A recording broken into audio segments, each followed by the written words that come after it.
dhammaan waxaan ugu bishaaraynayaa ummadda islaamka meel walba ay joogto munaasabadda ciidul adxaa gaar ahaan ummadda Soomaaliyeed waa ciid wanaagsan.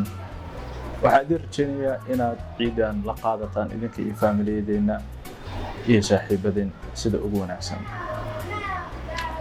ciidan iyada waxay ciidaha kale uga duwan tahay ama sanadkan ay ku soo aadaysaa xilli Soomaaliya ay ka socdaan isbeddello waaweyn oo ku geedaaban.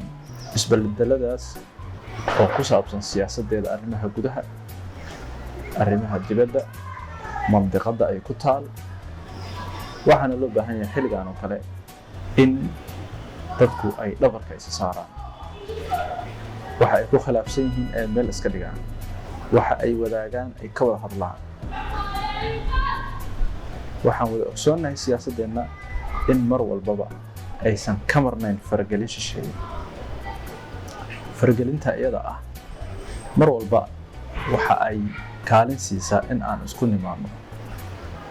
dadka siyaasadda hogaaminaya iyo bulshada waxaa ku aadan in ay kaalintooda hogaamineed qaataan.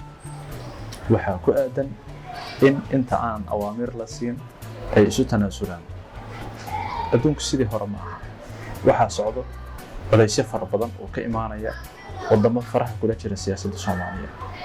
wadamada iyada ah waxa ay doonayaan ujeedooyinkooda gaarka ah inay waddankan ka hirgeliyaan, kuwaas oo aanan u adeegayn jiritaanka iyo midnimada iyo horumarka dalka Soomaaliya. waxaan ogsoonnahay isbeddelada iyo dadaalada culus ee la doonayay in lagu kala qaybiyo dalka Soomaaliya. dadaaladaas waxaan ayaan darro ah inaysan socon dadaallo la mid ah ama ka badan oo ka shaqaynaya ama xoojinaya midaynta iyo soo celinta iyo sallixidda iyo hagaajinta midnimada dadka Soomaaliyeed.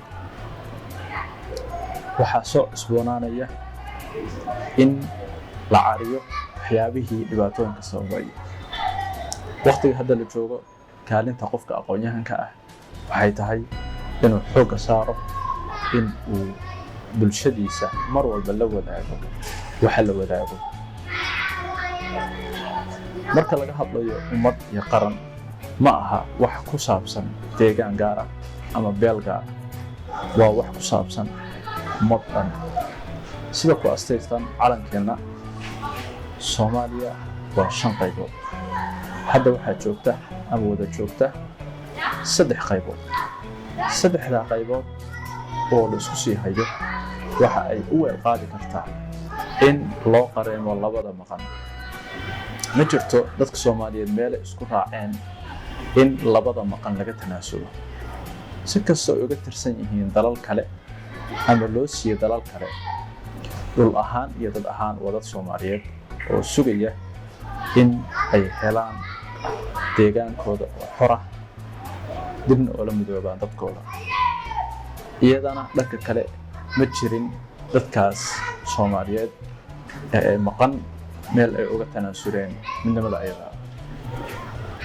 sidaa daraaddeed haddii aan ka wahsanno himiladii weyneed ee aan ku doonaynay inaanu dadkeenna iyo deegaankooda iyo dhulkooda ku midayno, waxaanu ogolaanaynaa inta hartayna inay kala dhaqaaqdo.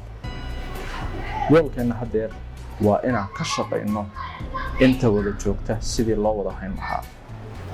waxa lagu kala duwan yahay sidii looga wada hadli lahaa. waxyaabaha la isku khilaafsan yahay sidii looga wada hadli lahaa, loona gaari lahaa xal waara. waxaan ugu aadan baaq midnimo, baaq Soomaalinimo in aanu ka duulno. baaqaas ayaa wax walba wuxuu u yahay dallad ay hoos timaado. waan ogsoonnahay maantay in la kala tago wax natiijo ah oo lagu gaaray ma jiraan. laakiin wax walba oo la qabsaday, wax walba oo guulo la gaaray, waxaa lagu gaaray waxa lagu midoobay oo laga wada shaqeeyay.